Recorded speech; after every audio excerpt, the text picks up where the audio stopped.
is everybody doing? Welcome back to the Fantasy Football Week in Review podcast of the Torolito Fantasy League with Friends. Last week was the first week I did the podcast, and we got some good feedback for it. People liked it, and so I'm going to do it again, and I'll probably continue to do it. And so just a reminder, in this fantasy football podcast, what we do is we recap the week that just happened in fantasy football in our league, give a little bit of insight, and break down the scores and talk about the teams moving forward. And guys, I wanted to mention that, right now I'm doing this podcast by myself, but in the next couple of weeks, or at least next week maybe, we might see a mystery guest co-host come along, and going forward, we might include some of you guys on the podcast as well if you're interested. We'd love to have you over and do this. So, yes, be on the lookout for that. No guarantees, guys, but it could happen, and stay tuned for that. All right, so we have our first matchup of the day, which is Gurley's Gone Wild by Nick DiBiase versus The Bang Gang by Adam Fuad. And a quick little note for Deebs' team. Looks like he changed his picture here to a video cover of a Girls Gone Wild, an actual Girls Gone Wild VHS cover art, which is absolutely beautiful. We see this girl is pulling her shirt down, and it's only covered by a little sign that says "Real Girls," because we thought they were fake. But so let's just get back into the actual matchup here. Porn aside, let's just jump into the actual fantasy football matchup here. So for this week, we had, like I said, Gurley's Gone Wild versus the Bang Gang, and it looks like Adam beat Deebs to go to 1-1 record here. And, last week we talked about Deebs having the best fantasy football squad. And, I honestly, right now, it's looking like he didn't do as well. Adam did actually, in fact, beat Deebs. And let's just talk about the lineup for Adam here. Patrick Mahomes. Adam has Patrick Mahomes, and let me tell you, this guy is insane. Patrick Mahomes, there's a stat flowing out there somewhere that Patrick Mahomes has the most touchdowns in the first 2 weeks out of any fantasy football or any quarterback ever. So he holds the record for the most amount of touchdowns in the first 2 weeks, and Adam has him on his team. So that is looking really good for Adam. Adam put up 135.2 points this week, assisted by Mahomes, 38.8 points. I believe Mahomes had something like 4 touchdowns. Let's just double check that. No, 6. He had 6 touchdowns this last week, giving him almost 39 points. And what a fantastic performance from a quarterback that you didn't think was going to put up this kind of numbers early in the season, at least at all. And, just looking at his transactions here, it looks like he was drafted 137 overall in the 12th round, behind probably many quarterbacks. So getting a number like 38.8 out of Mahomes for Adam is just absolutely fantastic. On top of that, Adam has Melvin Gordon, who had a great game. He had 3 total touchdowns, I believe, 1 running and 2 receiving. So, obviously a good threat there from the pass catching standpoint and from the rushing. It looks like Melvin Gordon only had 9 attempts running the ball for 28 yards. And so obviously not much going on there on the run game, but he still is able to put up 27.6 points today or on Sunday. And, actually, honestly, that's a great game. And, Melvin Gordon was a guy that I targeted. I thought he was going to have a great year, and it looks like he is having a good year. 27.6 points from your running back. It's going to do it for you. It's going to do really well. Especially combined with his quarterback numbers here. Adam is off to a great start, and it's no surprise to me he put up this massive 135.2 point total this week. So good for Adam. And, going a little bit further down his team, James Conner. Wow. I traded away James Conner, guys. Adam has James Conner now. Sorry about it to people who play him. I had to sell James Conner high. I don't have Le'Veon Bell, and, for all we know, Le'Veon Bell could be in a couple of weeks. Some people were saying he would be back by the end of September. So, I really did have to do the trade, and Adam got him, and he did well this week. He put up 17 points, which is Adam's third highest point total on his team. and definitely rounded out a great week for him. Other players to note: Emmanuel Sanders, 11.6. Tyler Lockett had a good game on Monday night, 14.5 points. In this game, I believe Deebs was down a few points going into Monday night. He had a chance because Deebs has Russell Wilson. He had a chance to win the game. It was really dependent on Russell Wilson throwing a lot of touchdowns and a lot of those touchdowns not going to Tyler Lockett. Well, it turns out that Wilson threw 2 touchdowns, and only one of them went to Tyler Lockett. So, Tyler Lockett with 14.5 points and Russell Wilson with 14.7. So they basically offset each other, and Deebs did not need that going into this Monday night game. He needed Wilson to severely outplay Lockett, and that did not happen. So Deebs comes up with the loss here. Besides that, Deebs still had a good week. 119.3 points for his total. Pretty good number there. It's going to win you a lot of weeks, and it's going to beat a lot of managers with that point total. Just looking at his team here, he had Todd Gurley, who put up a massive 30.8 points. Obviously, Todd Gurley is a great player and a just amazing fantasy product. I mean, you really want him on your team, and the only way you're going to get him is with the number 1 pick, and that's what Deebs had. So, obviously he names his team after them. 30.8, and an amazing point total from Gurley. Marshawn Lynch, a decent game, 13.8 points. Mike Evans continues to ride the Fitzpatrick bus, the bandwagon. Or maybe it's a long-term ride. We don't know yet. But Mike Evans had 17.3 points. A pretty good game here. His second good game in a row, making him worthy of, obviously the top pick that Deebs spent on him. A good start to the season so far for Mike Evans. Jarvis Landry, a Cleveland player who I'm going to talk about a little later. You don't want to have Cleveland players in your lineup. But he put up 9.4 points. And looking at also Travis Kelce as well, guys. Travis Kelce had below 2 points last week. And we were talking about him. Maybe he's old. Maybe he doesn't have rapport with Mahomes. Well, that's just wrong. Travis Kelce, 26.4 points. An amazing week.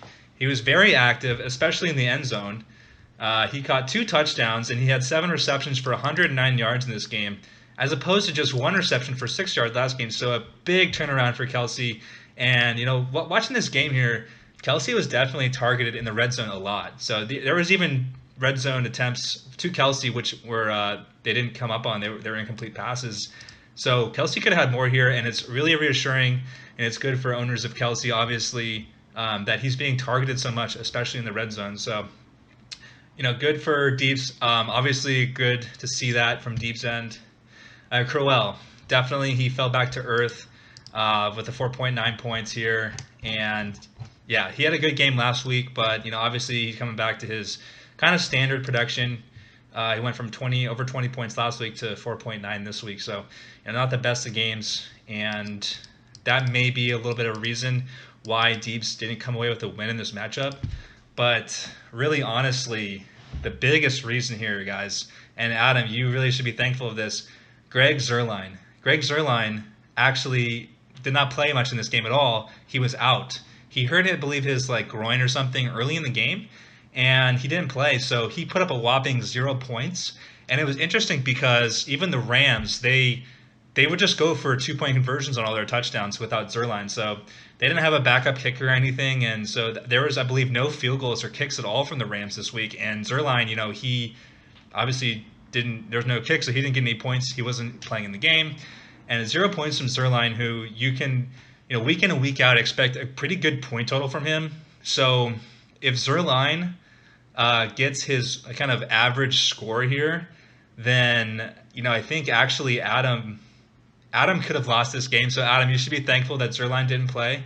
And also, you should be thankful that I sent James Conner to you. So, because it looks like that in terms of your other running backs, you didn't have anything really close. And I know the 2 guys you traded me did not put anything up close to James Conner as well. So, combined with Zuerlein and James Conner or basically James Conner putting up a good point total here, that's kind of the reason why Adam won this. And more on that trade later, so we'll talk about that a little bit. But as we move on, let me just recap this one, by the way. So Gurley's gone wild. gets the loss, and he goes to 1-1. And Adam Fuad gets the win, evening his record to 1-1 as well. So let's move on to the next matchup. So our next matchup, we're going to talk about Zeke's Gonna Eat from Ari Heller versus Oscar's team, who had a name change.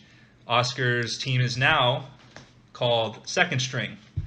And I'm not totally sure what that refers to, but he is now named Second String. And let's look at this initially. Oscar putting up a great game. 152.9 points. That is definitely the new top scorer of a fantasy owner of the week. Oscar now has the record at 152.9. And breaking down his team here, just looking at it initially, a lot of averages. Like, what I mean by this is every player scored in the same range here. There's no standouts. In fact, his entire team all performed above average, or all performed consistently in the top level. Aaron Rodgers, 15.8. Chris Thompson, 15.8. Christian McCaffrey, an amazing 20.9 out of him. And I believe he had something like 12 receptions. So obviously extremely pass catching dependent for McCaffrey, and it came through with the half PPR. That's a lot of points coming from the receptions. But moving on, Brandon Cooks, 19.4. Kenny Golladay, 17.9. Kyle Rudolph, 10.7. And Matt Breida, 23.4. Those are his players on top of his kicker and defense, who combined for 29 points. The Rams putting up 11, and Mason Crosby putting up a great 18 points in that tie ball game. You know, even with all the missed field goals in that game, Mason Crosby still put up 18 points. You know, Oscar is benefiting a lot from this trade right now. You know, we talked about last week how Adam sent away McCaffrey and Golladay to Oscar, and in return, Adam got Le'Veon Bell. But at the moment, Oscar is extremely benefiting from this trade. Looks like the combined points from the two players he received were just over 38 points. So a good point total for those two players he got. So far, looking like Oscar's having a good he's reaping the benefits of the trade. And you know, Adam is waiting patiently for Le'Veon Bell to come back, but you know, he did get James Conner from me, so I don't think he's too worried, honestly. Adam is looking good, actually. So just looking at his bench here, and to see like who would Oscar have played had he not made the trade. It looks like he probably would have put in maybe Jordy Nelson or Will Fuller. And Jordy Nelson scored only 4 points. Not surprising here. Jordy Nelson definitely is at the end of his career. And Will Fuller put up a great 21.3 point total. So, you know, I'm pretty sure if I were to guess here, I would say that Oscar puts in Will Fuller, who's putting up 21 points in his wide receiver spot. And that actually beats out Golladay. So it's like a 4-point difference there. And for his running back, instead of McCaffrey, he's not going to play Le'Veon Bell because he's not active. But Bilal Powell, I think that's his only other running back. So Bilal Powell put up 16 points, and so he probably would have played Bilal Powell. And you know, that right there is a 4-point minus difference for McCaffrey, has the edge there. So in total, I think it's a wash. I think either way, with the trade or not, Oscar puts up this amazing 152.9 point total here. So, you know, obviously great results from Oscar. He's really happy about his team, and this definitely comes like as a surprise because Oscar did very poorly last week. So it just kind of goes to show, in addition to another matchup we'll look here at, is that, you know, from week to week, definitely just because you have a bad week doesn't mean you're not going to come back strong. So have faith there, guys. But you know, talking about Oscar's 152.9 point total, it doesn't really matter who he plays, and he happened to play Ari this week, so Ari got blown out. You know, and Ari still put up a respectable 101.8 point total here. Would have got him the win against a few managers, but it doesn't really matter what you're going to do if you're going up against 152.9. You're kind of done for. It's not going to happen. But either way, you know, Ari started the week off really well with AJ Green scoring 3 touchdowns in the Thursday night game, and Other than that, there wasn't really much going on. Ezekiel Elliott had a good game, 17.2 points. But Alex Smith is his quarterback, still having a little bit of troubles here. Alex Smith not doing as well as he was doing in Kansas City. Last week he put up 19.4, which is a good total, and this week he didn't have any touchdowns, which hurt his score, giving him 12.4. Ari has a few other quarterbacks, or he has one other quarterback, Andrew Luck, who actually didn't do as well as Alex Smith. So Ari kind of lacking in the quarterback department right now. Jordan Howard, he had a decent game, but only put up 8.3 points. Going down the line, Crabtree 8.1. Benjamin Watson, who you think would get some good points here, he only put up 3.4. Lamar Miller 8, and Robbie Gould with 14. So decent performance from Ari, 101.8. But it's not going to win you this big matchup when you have this other manager putting up over 150 points against you. So tough luck for Ari. Ari falls to 0-2 with Oscar improving his record to 1-1. So we have Oscar 1-1, and we have Deebs at 1-1. We have Adam at 1-1. Lots of 1-1 so far. Ari, the first player to go to 0-2. Which, by the way, guys, I wouldn't count Ari out. He is known to go 0-4 before and actually come back to win his championship. So don't let that guy sneak up behind you, man. You still need to pour it on this dude. And don't think that just because you're playing Ari, you have an easy shot. I mean, obviously, it's still early in the season, but 0-2 is not indicative of how he could play. So with that being said, let's move up to the next matchup, which we will look at another comeback. Here we have Nick Dudo's Sticky Hands, and we also have a name change. Nick was used to be Good Hands, and now he's a Sticky Hands. So whatever that means, looks like if you have sticky hands, you're good at catching the ball. So still a good pass catcher for Nick. But he went up against Max, who Crimea Rivers, and we had a similar kind of script here to this matchup as well.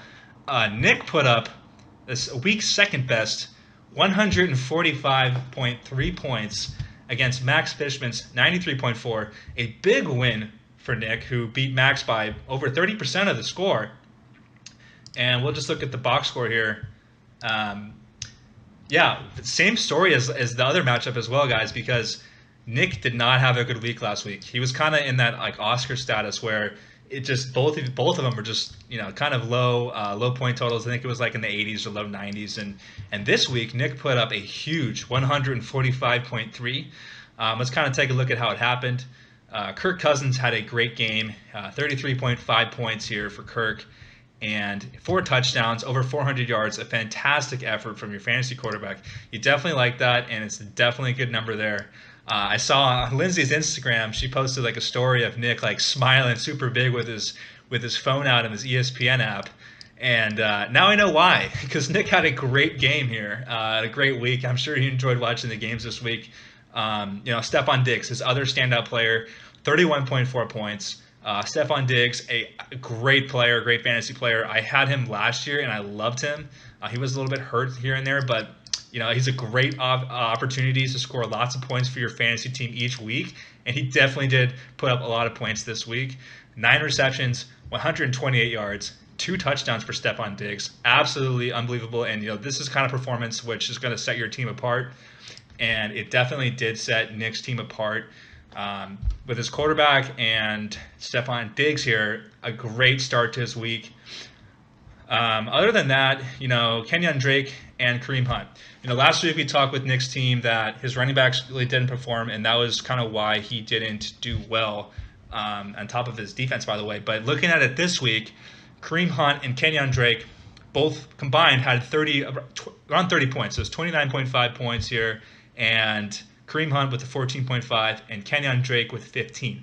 So both with above average games. You're going to like this point total from your running backs. Obviously these point totals aren't going to like absolutely win you a week, but if you have these other players putting up points like Cousins and Diggs did, these performances for your running back are really going to help. And it was definitely a different story from last week when both of them like combined for like, I believe it was less than 15. So they doubled their point total from week 1 to week 2. A great result there for Nick. And the other thing about Nick's team, the other problem he had last week was his defense, who put up negative points.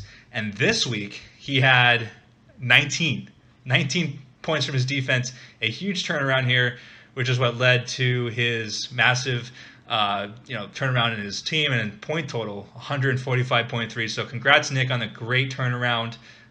Looks like you definitely went all in on Stephon Diggs as your basically guy. He's now the picture of Nick's team, which I believe was like OBJ before, but now it's Stephon Diggs. So Nick is definitely happy with Stephon Diggs, as I would be as well. I wish I would have got that guy. I wish I could just have the same team I had last year, but that is fantasy. There's new players each year, and that's what makes it great. So on the other side, it's kind of a similar story to Oscar and Ari's matchup, which is, Max, if you go up against a guy who puts up 145.3 points, it's going to be tough to win. Max didn't have that great of a week, to be honest. Cam Newton had a good game, 27.2 points. You're going to like that Cam Newton. He definitely improved from last week, which he only put up 17.8 last week. So a good improvement for Cam Newton. But other than that, Max kind of had a similar story as Nick did last week, where he didn't really get much out of his running backs. David Johnson, only 5.6, and the Cardinals just are not scoring points, and that is not good for David Johnson. The Cardinals scored 0 points this week, and I'm pretty sure did they score 0 last week? I want to check on this. Oh, they only scored 6 points last week, so through 2 weeks, the Cardinals have 6 points, and that does not do well for David Johnson. David Johnson, a top pick in the fantasy draft this year. You really need him to perform more than he is now. You need his team to do well in order for him to do well.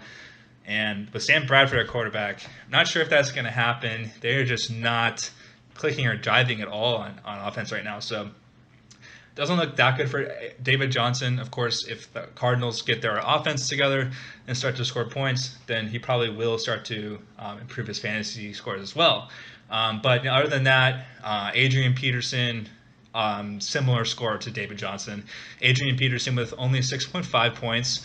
And, Adrian Peterson had a great game last week. But, this week, if I were to guess, if you were to ask me how do you think Adrian Peterson's going to do, I would say probably more along the lines of, I'm not surprised. What I'm trying to say is that he came down to this level. So, definitely not much surprise there. But other than that, Devontae Adams had a good game, 16.4 points. But Max just didn't really get the type of performance he needed in order to compete with Nick this week. Taking a look at his bench, it's kind of the same story. He didn't really have many points here on his bench at all. He had 3 from Cohen, 3 Cohen. He had 4 from David Njoku, and he had 6.2 from Giovanni Bernard. So even his bench players wouldn't have helped him out here. But definitely some bright spots here for Max, because Max is going to have Mark Ingram coming back in just a couple of games here from his 4-game suspension. So in a few games, Max will have Mark back. Tough to say there for me, but so in a few games, Max is going to get Mark Ingram back. And in addition to this, we all know that Joe Mixon has somewhat of an injury in his knee. So Giovanni Bernard will start to get the starts in Cincinnati. So Max has Giovanni Bernard on his team, so that's looking good. Giovanni Bernard, a pretty big waiver pickup this year, or this week I should say, for most fantasy managers. So definitely some optimism there for Max going forward. All right, so just to recap this one, Nick Tudo wins with 145.3 points, going to 1-1, with Max a loss with only 93.4 points, falling to 1-1, and we have 2 more 1-1 teams. So far we have 5 1-1 teams and then 1 0-2 team, which is Ari. Let's move on to the next fantasy matchup here. And for this one, we'll go with Luck of the Giants versus Bryce Ostroff.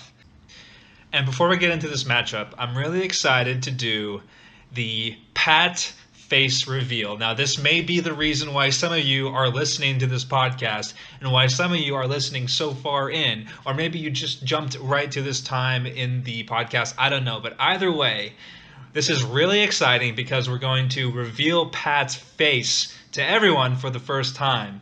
So, without further ado, guys, now get ready. Now, can I get a drum roll, please?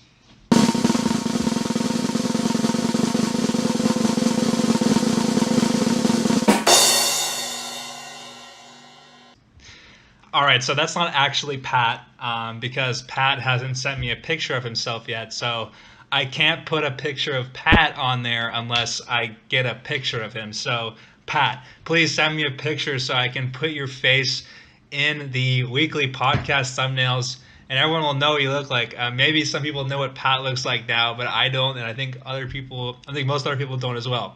Either way, man, we want to see you, dude. So send a picture over my way. All right, guys, now on to the matchup. So, Luck of the Giants from Pat versus Ertz Hurts by Bryce. Now, one of these teams is going to move to 2-0, and one of these teams is going to fall to 0-2. And I'll tell you, the 0-2 team is Bryce, and the 2-0 team is Patrick.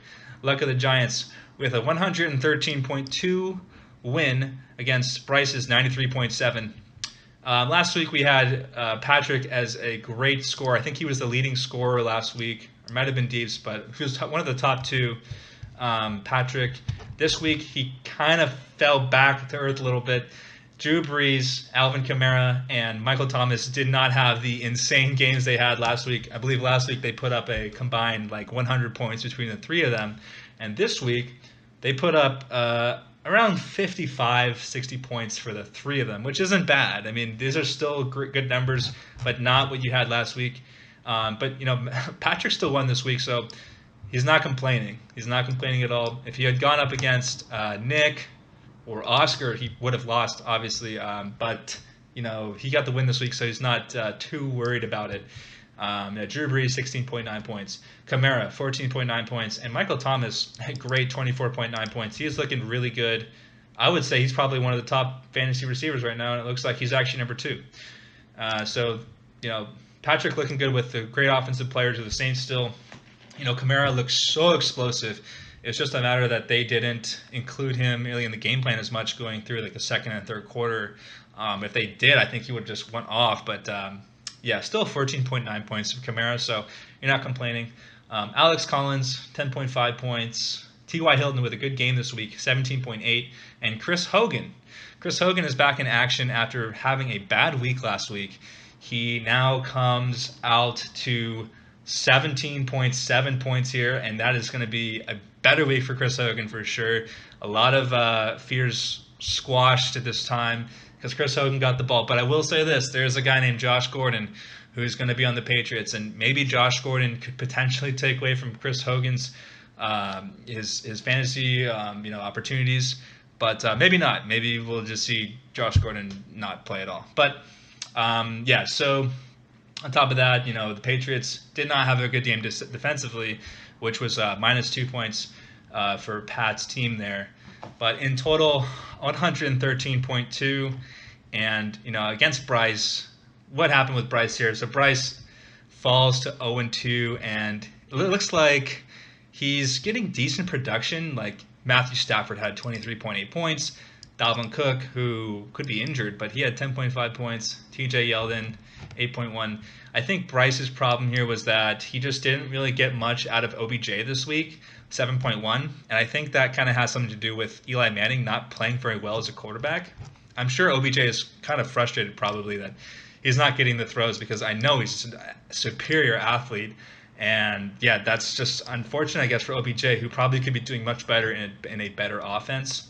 But other than that, Demaryius Thomas only 4.3 points this week. And I believe Demaryius Thomas did not look good in this game, the Oakland-Denver game. I think he had like 4 or 5 different drops. And that's not good for Demaryius Thomas.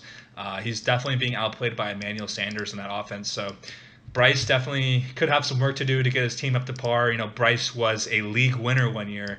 I think this was 2 years ago. He won the league, and he was very happy about it. I'm sure he wants to get back to that status again.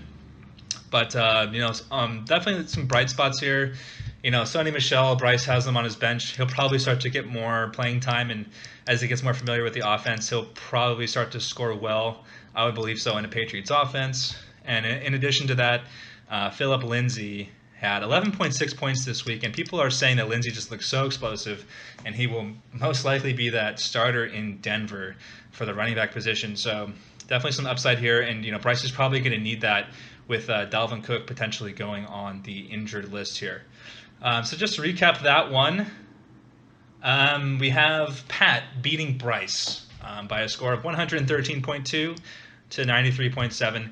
Patrick goes to the first 2-0 team in this league, and Bryce falls to the second 0-2 team in this league. So with that being said, we're going to move on to the next matchup here.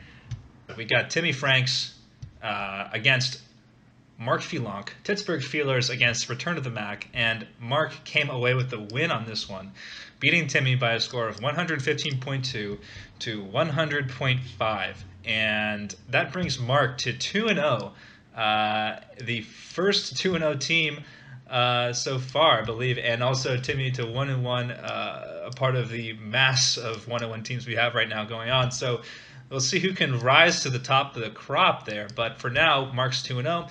And just to take a look at this matchup, Mark had a great week here. 115.2. It's not going to beat him against every manager, but it certainly did beat him against Timmy. So 38.9 points from Ben Roethlisberger. And on top of that, Juju Smith-Schuster, who's also a part of that Pittsburgh offense, had 24.6 points. And I believe this was mentioned, I think Adam pointed it out in the group chat, that this combo here that Mark has is looking pretty good. I was saying in my earlier take that, it looks like Juju Smith-Schuster is actually looking like a better fantasy option right now than Antonio Brown. And I'm not sure if that's going to hold for the rest of the season, but as of now, I'm pretty sure that Smith-Schuster has more points than Antonio Brown does this year. And there's some issues going on with Antonio Brown, who didn't report today to practice. So that whole Steelers offense is having issues with Le'Veon and now Antonio Brown. But definitely some bright spots there. Smith-Schuster looking good. But the Steelers are 0-2. They lost 37-42 this week. But I'm sure they're going to come back roaring because they have so many weapons on offense. So it's hard to see them, staying kind of 0-2 or not going 1-2, or at least they're improving their score or their record at all. So we'll see what happens with them. But other than that, Tyreek Hill, Mark has Tyreek Hill, and last week Tyreek Hill definitely helped Mark beat whoever he was playing there in his matchup. He had 38, 39 points for Tyreek Hill. But this week, Tyreek only had 17.5, and I should say only because it's definitely a difference between last week, but it's still a good production from Tyreek Hill. And you have to be kind of optimistic about Tyreek Hill. I mean, he had that amazing week 1 week, and also he's got Patrick Mahomes as his starting quarterback now, who just looks so much better than Alex Smith from a passer perspective and just ability to score. I mean, Alex Smith was more of a game manager, and he would get wins, but he wouldn't really put up flashy numbers. Not good for fantasy, obviously, but Tyreek Hill looking great for fantasy this year so far, and for Mark. So definitely helping him out. Part of the reason he is 2-0. And on top of that, an interesting play here from Mark. And I should say this, Mark had, I give a lot of credit to Mark this week because you look at his past performances for some of his players. Ben Roethlisberger put up only 8.6 points in week 1. So definitely a little bit concerning, and not sure if you're going to go with him. But Mark did go with him in week 2, and he definitely rewarded him 38.9 points. That's 5 times as many points as last week, so that's really awesome for Mark. In addition to that, Mark played Jimmy Graham in his flex spot, which is an interesting play, a tight end in a flex spot you don't see too often. And on top of that, Jimmy Graham only had 1.8 points in week 1, but he comes back with 12.5 in week 2, which is a pretty good total for a tight end. And it looks like it's actually Mark's best option to play in the flex.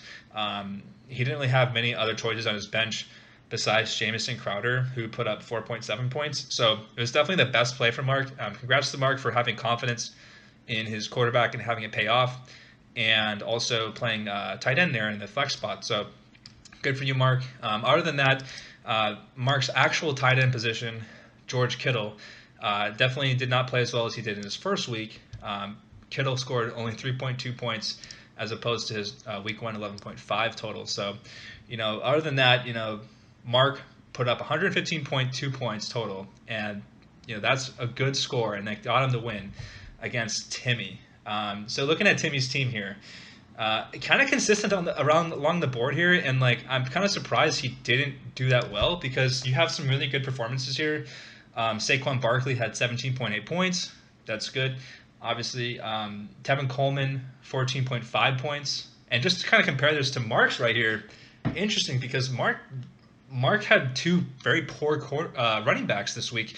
Marlon Mack, 4.1 points, and Peyton Barber, 3.4. So that's 7.5 points total combined from his running backs, as opposed to now it looks like Timmy had over around 32 points for his running backs. And so obviously Timmy's team much outplayed Mark there for the running backs area. But it looks like Timmy put Case Keenum in as a quarterback, who only put up 13.6 points. And he didn't get much production below his wide receiver two, Gronk. Unfortunately, only 2.5 points for Timmy. Gronk was a top pick this year, I believe like a second rounder, maybe an early third, and he only put up 2.5 points. It looks like the Jacksonville D really game planned well for him and shut him down. I wouldn't expect that to be the case going through each week, because Gronk is just an amazing talent. He's a huge physical specimen who's probably going to score lots of touchdowns this year, guys. And I wouldn't expect him to put up such a low point total each week. Definitely probably would say that mostly has to do with Jacksonville's defense, which are really good. On top of that, in Timmy's flex spot, Kenny Stills, only 2.7 points.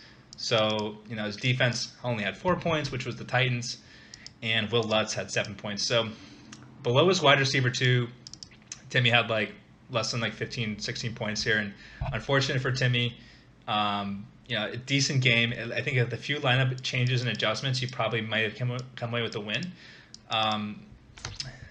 If he just had a little better flex play, it might have helped him a lot. But yes, just to recap the score here, Mark goes to 2-0 with 115.2 points, and Timmy falls to 1-1 with 100.5 points here, guys. And so now we'll go into this next matchup.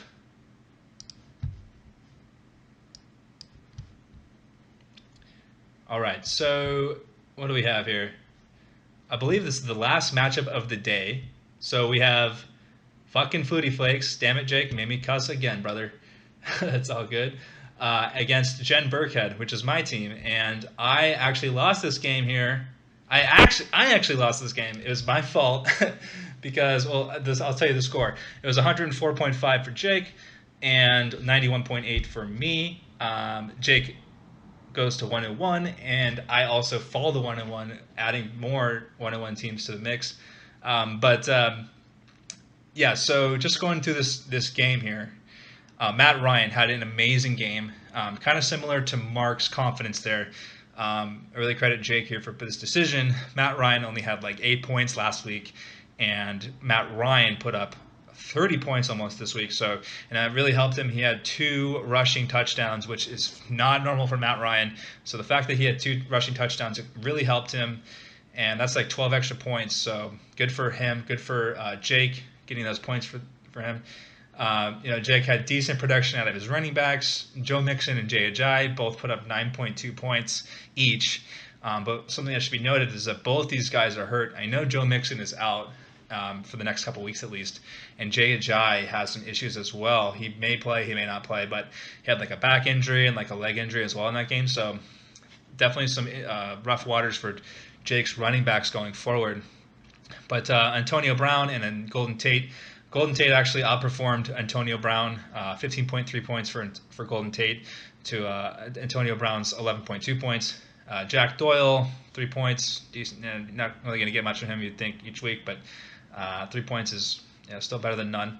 And LaShawn McCoy, who also got hurt, so just adding on to Jake's running back problems. 8.8 points for LaShawn McCoy.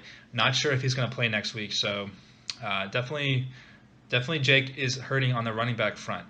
Good 10-point effort from Jake's defense, who I gotta mention, Jake did not have a defense in his starting lineup all the way until Saturday or maybe Sunday, and I was hoping he wouldn't play defense. Looks like it wouldn't have mattered, but I was gonna cross my fingers he didn't put him in, but he did put him in, so good job for that, Jake. In addition to that, just honestly, okay, I gotta tell you guys what happened. I traded away James Conner, who was a great pickup on my part, I think.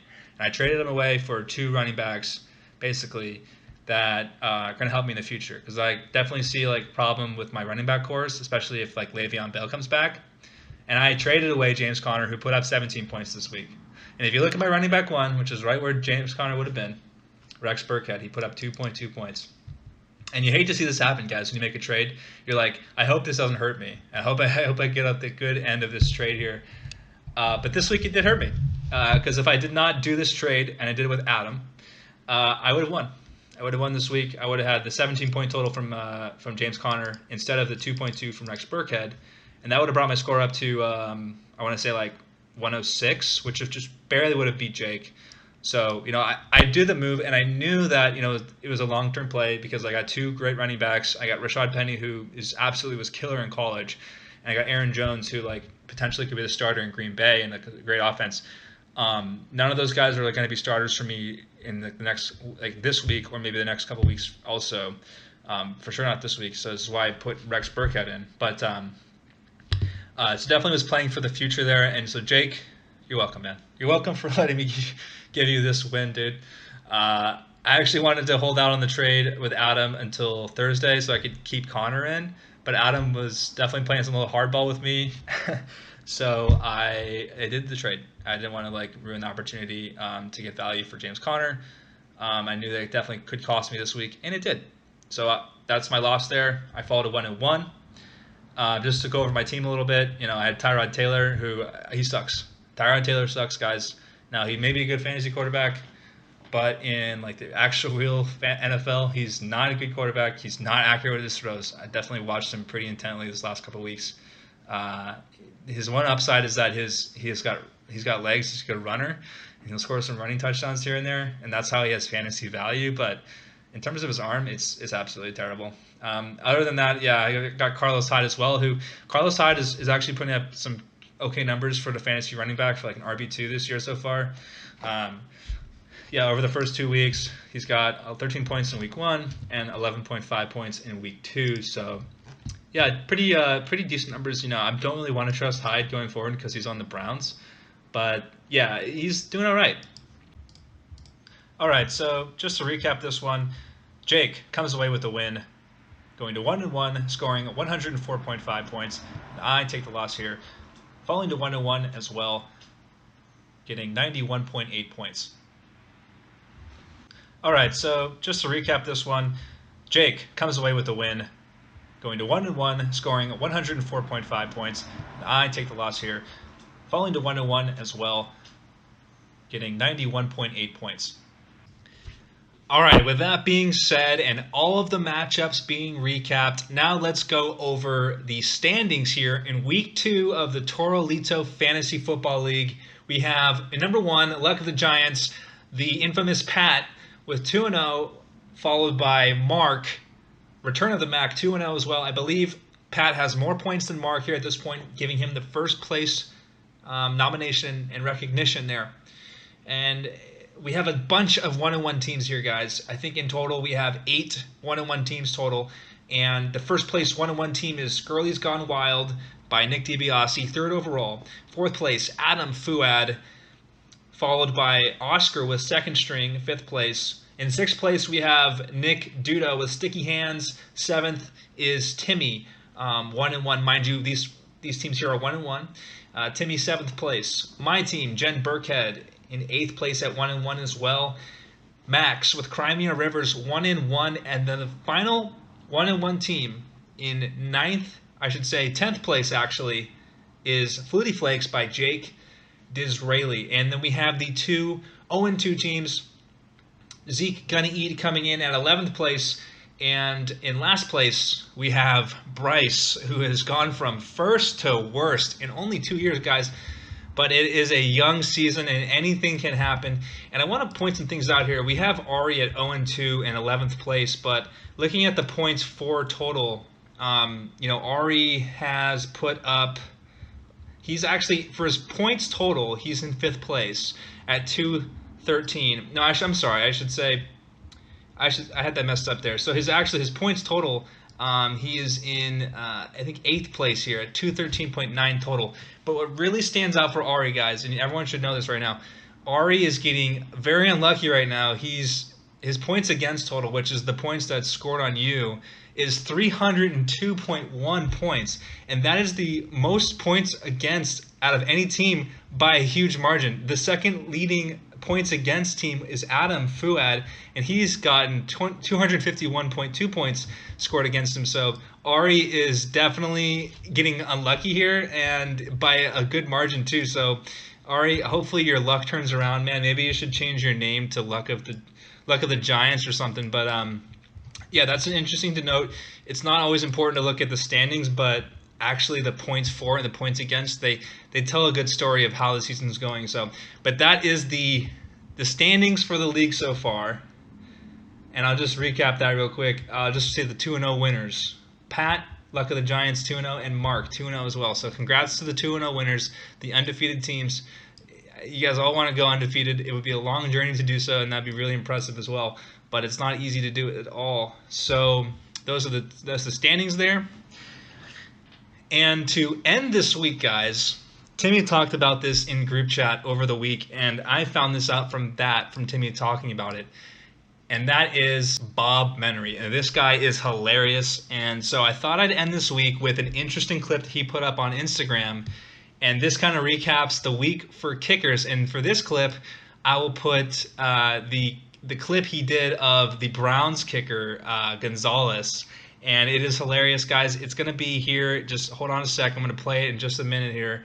But other than that, he also has some funny clips as well. Like all of his Instagram stories and like photos and videos, they're all funny. So I would definitely recommend checking him out. It's at Bob Menery, and I'll put that like spelling in the video here. And also I'm going to play the video, guys. So with that being said, I hope you enjoyed this week's podcast, and let's all listen to Bob Menery break down the Browns. Shitbag titty fuck of the week. They haven't won a game in how long? Extra point? No good. Tuggy left. This guy Gonzalez fucking blows. Number 2, as the old saying goes, fuck you. Way left. My goodness. This one to basically win it. Another Tuggy job. And he bends over, and that's what he deserves. To be bent over, and you know what? Nobody's happy. This one to force overtime. Gonzalez, fucking not a chance. And look at everybody consoling him. What, does everybody get a trophy? Fuck that.